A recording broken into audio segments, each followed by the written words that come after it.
What's going on, Gorilla Gang? So today we're talking gear, specifically Smersh and Smersh style gear. So I posted on Telegram and Twitter that I was going to be trying out this rig right here, which is a kind of hybrid rig between the LBV-88 and then the standard Molle-ii LBV. So what this is it's the top section of the Alice LBV, and then it's the bottom section of the Molle-ii LBV. So if you guys aren't aware, these are kind of two different generations that I sort of just... and I've been trying it out. Oh, I did a 20-mile ruck march with this on, and I just want to talk about it a little bit. So, first off, how does it feel? Is it comfortable? Would you ruck in this? Would I recommend rucking in this? Kind of a yes and no. Biggest thing that I found with this is trying to figure out how I wanted to have this sitting on my body while I was moving distance. I did find that overall, making sure that this bottom section was below my belt line, that was huge, because what wound up happening is I would want to tighten down this bottom section like I would a kidney belt on a rucksack. And the issue with that is that it wound up pinching. All these mag pouches would wind up pinching on my belt, and they got really uncomfy really quickly. So with this current setup, how I have it running, I have 3 buckle retention points right here. So I have one for my chest, one for my abdomen, and one for my kidney, technically speaking. So let's go over a little bit of how I had this set up. So I'm running the Camelback Maxim Gear Hydration or Mule Camelback. Now, I am absolutely in love with this Camelback system. I think it is fucking incredible. Another thing, though, is that you have, once again, one more thing. So you now have 4 buckles along your the front part of you. Now, what's really cool about having split rigs, one great thing about split rigs, and we're going to go into a little bit of the South African or SADF Type 83 Smersh, and I'm going to talk about that a little bit, and that's kind of what inspired this rig and how I currently have this set up. And I'm really vibing with this. I am. I enjoy how I have this set up. Unfortunately, it's not as useful as the South African rig. And then it also, well, it depends on what you're classifying as useful, right? Because if I took off the butt pack of this, and if I took off the Camelback, I could run a rucksack. Now, I'd probably have to get rid of some of these pouches that are closer to the back to free up space. But with the thing with the South African rig is that it's not designed to be worn with a rucksack. And the way that I have this built up as well, it's not designed to be worn as a rucksack. So, talking a little bit more on this, how I have this set up currently. So I had my handgun right here. I have 2 magazines right here. I have 3 magazines in this pouch. I have 3 magazines right here. And then I had my canteen and canteen cup right here. This pouch was specifically only Nerf gun and Lickies and Chewies.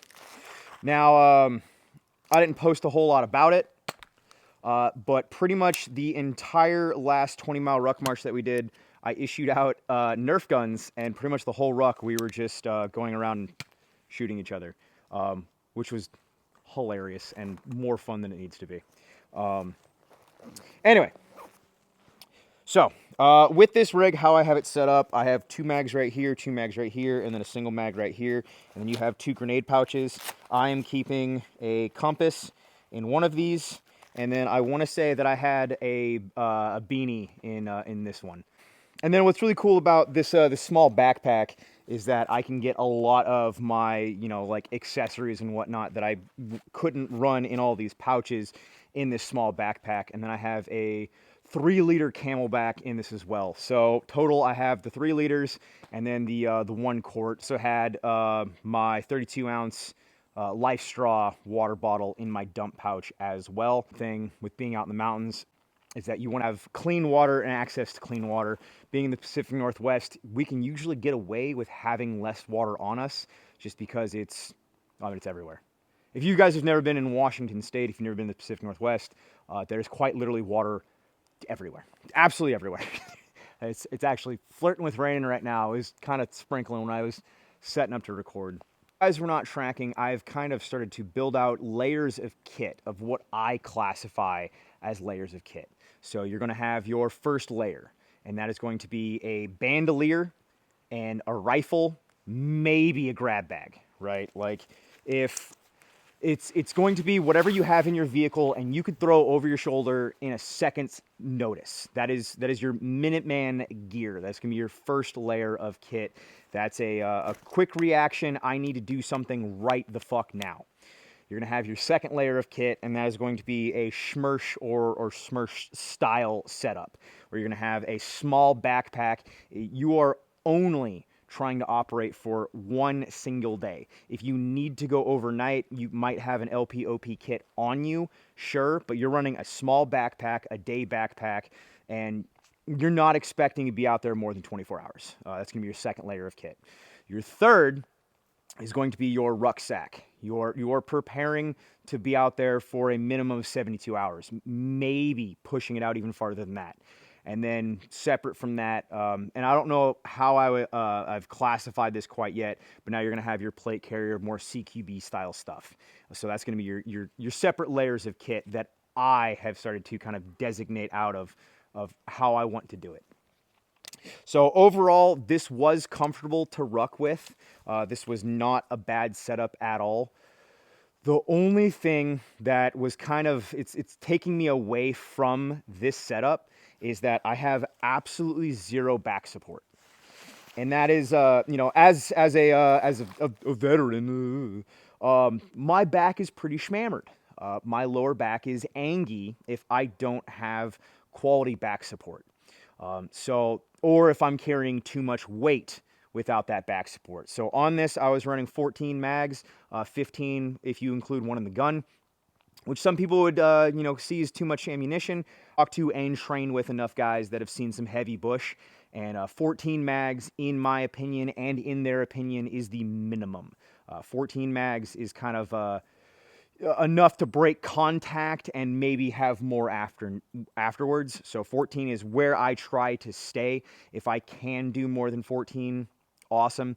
But unfortunately, it depends on what you're doing, where you're going, et cetera, et cetera. So let's talk about the South African rig and why in some ways I actually prefer the Type 83 battle jacket.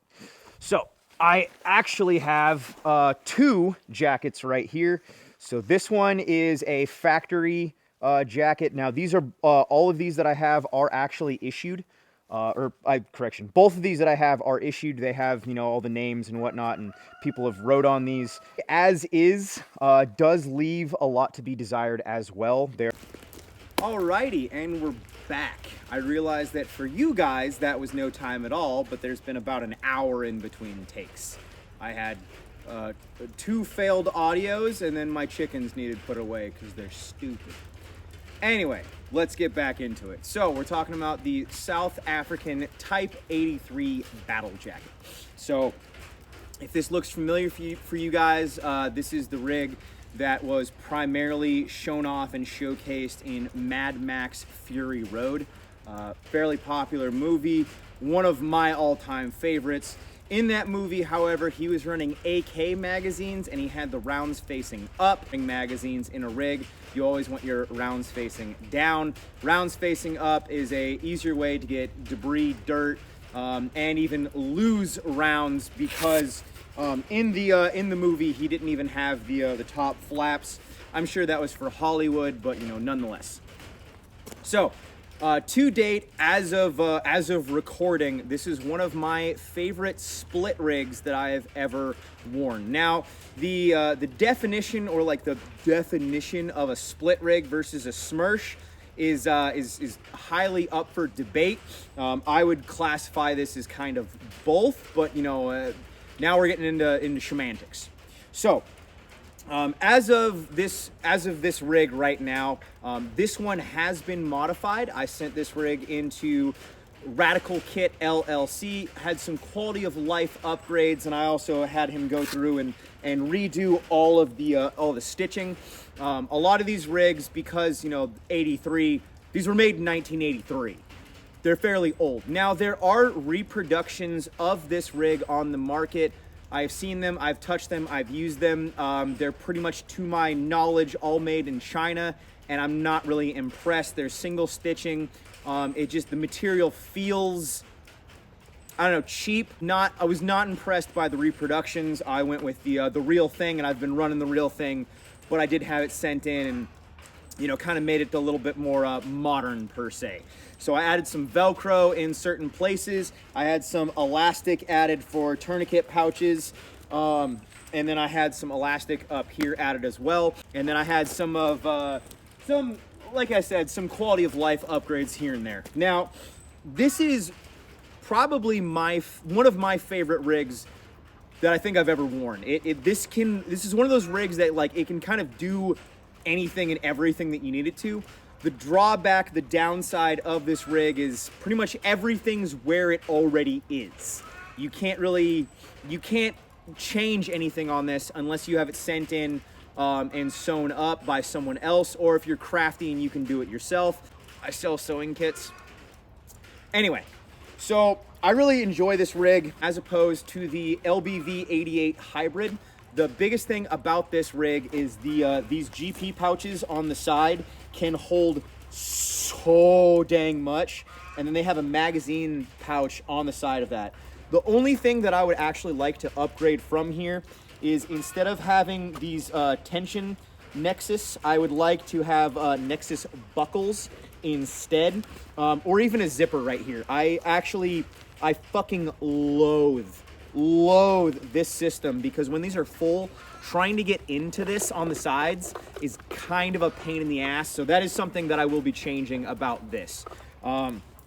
And now that I'm at like take 4, I'm not really sure what I have and have it said so far. The biggest thing with this rig, as opposed to the M81 LBV-88 Hybrid that I've kind of, you know, rigged together, this one has a lot of back support, and I really, really enjoy that when you have all of this full, it almost works as a frame. And that's the biggest thing when it comes to Schmersh style kits, is that you no longer have a frame. You no longer have, you know, the same amenities that you would have with a rucksack, because everything is worn on you. It's everything when it comes to kit, when it comes to gear, when it comes to firearms, everything's a trade-off, right? Of, okay, I'm sacrificing this for this. I'm sacrificing weight for functionality, but now I'm not gonna be as comfy-wumpy.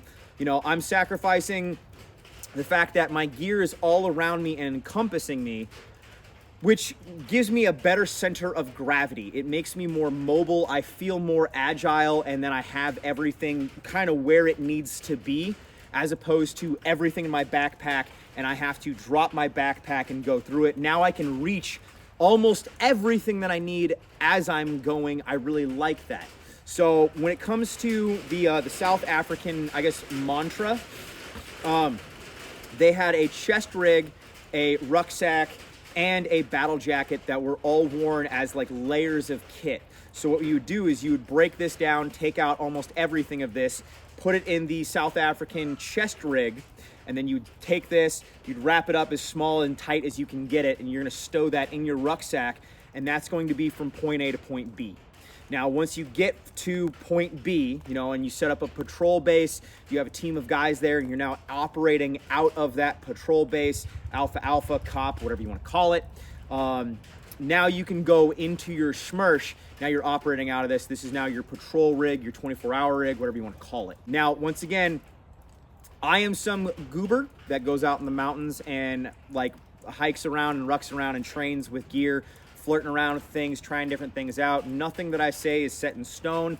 Nothing that I'm saying right now I have combat experience with. So, you know, take everything I'm saying with a grain of salt. As of right now, I'm really enjoying the LBV-88 Hybrid. I'm really enjoying this. The biggest issue with the LBV-88 Hybrid is that, you know, I'm getting older, I have injuries now, and my lower back loathes the LBV-88 Hybrid after longer distances. This one is a lot more comfortable for me. Now, overall, if I'm going longer distances, I'm probably not going to be using either, honestly. I'm going to, like I was saying, with the South African kind of mantra, I'm going to break this down and I'm going to put this in my rucksack. Another thing that I've been flirting around with as of late is, and I could go grab it right now, but I'm just going to tell you guys about it. Instead of running a chest rig with my rucksack, what I've been doing is loading up my kidney belt. So now I have 7 magazines on my kidney belt that's just ready to rock and roll, and I'm not even running a chest rig anymore for that point A to point B kind of movement. And then I'm keeping the schmersh, you know, stuff down in my rucksack with my sleep system and, you know, my longer sustainment type stuff. Once again, and I really want to nail this home, this is just all stuff I'm flirting around with. I told my followers on Telegram and Twitter that I was going to give you guys an update. I even had some people in my Patreon asking for an update of, you know, hey, what'd you actually think of this rig? I saw that you posted about it. I'd like to know more. So overall, the LBV-88 Hybrid was awesome. I'm really enjoying it, but it leaves some things to be desired. If I could find some larger pouches, if we had like a GP pouch like this that had a magazine pouch that was built onto the side of it in Molle-ii 2 that I could put onto an LBV, that would be incredible. That would be absolutely incredible. Unfortunately, as of right now, as it stands, it seems like a lot of hand-sewn goods. The market's just absolutely insane. Everyone is and I've dabbled in hand-sewn goods. I sell some hand-sewn goods, and they're just getting more and more expensive, and somehow military surplus really isn't changing in price. So it makes it harder for me to try to provide hand-sewn goods, and when it comes to getting hand-sewn goods, even for my personal self, it's getting harder, it's getting more expensive. A lot of people are starting to put patents on things. A lot of companies are starting to put patents on very simple designs. Materials are getting more expensive and harder to find. There is so much that is being outsourced out of country. There's so much less that's being made in country. So a lot of hand-sewn goods is just getting really challenging right now. Overall, I'm really enjoying this rig. I'm really enjoying the quality of life upgrades that I had done to this, and I really don't think I have much else to say as of right now. If you guys have any questions, comments, concerns, anything that you would like me to go over, indulge into farther, talk about more when it comes to, you know, the gear that I'm flirting around with and trying out, by all means, let me know. Yeah, that's about all I have to say.